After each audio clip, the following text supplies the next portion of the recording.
ஒரு தம்பி கமெண்ட் மறுபடியும் நான் போல ஜல்லிக்கட்டில் மாடு பிடிச்ச பிறகு மறுபடியும் இன்னொரு ஜல்லிக்கட்டு மிக்கல்பட்டிங்கிற ஊரில் ஜல்லிக்கட்டுக்கு மாடு பிடிச்சி வந்து பாரு, அப்போ நம்ம ரெண்டும் மோதி பார்ப்போம்னு சொல்லி ஒரு மாதிரியாக கமெண்டில் பேசினாப்புல. அவருக்காக தான் வந்தேன். தம்பி மறுபடியும் வந்து நான் 6 மாட்டில் 3 மாடு கழட்டி விட்டுச்சு, 3 மாடு பிடிச்சி, ஒரு மாட்டுக்கு குக்கரு, ஒரு மாட்டுக்கு ஃபோனு, ஒரு மாட்டுக்கு ஃபேனு காத்தடி 3 ப்ரைஸ் நான் வாங்கிட்டேன். நான் ஆம்பளைங்கிறத நிரூபிச்சிட்டேன். நீ கமாண்டில் கேட்ட, நீ ஆளே இங்கே வரல.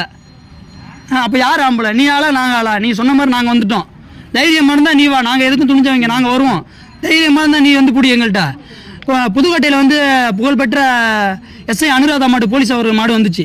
அந்த மாடி கட்டினா கட்டில் கயிறு அவுத்து விடல, அதனால் கால் மாட்டிக்கிட்டு கீழே விழுந்துட்டேன். இல்லை அந்த மாடி பிடிச்சிருப்போம். அந்த அளவுக்கு நாங்கள் வந்து எதை பற்றியும் கவலைப்படாமல் துணிஞ்சு நாங்கள் இறங்குறோம். நம்ம தம்பிங்க சப்போர்ட்டு இருக்குது எங்களுக்கு. TN 61 ஈகிள் குரூப்ஸ் நாங்கள் தம்பிங்க சப்போர்ட் எங்களுக்கு இருக்குது. அதனால் எங்கே வந்தாலும் நாங்கள் வந்து மாடு பிடிப்போம். நீ வா முதல்ல.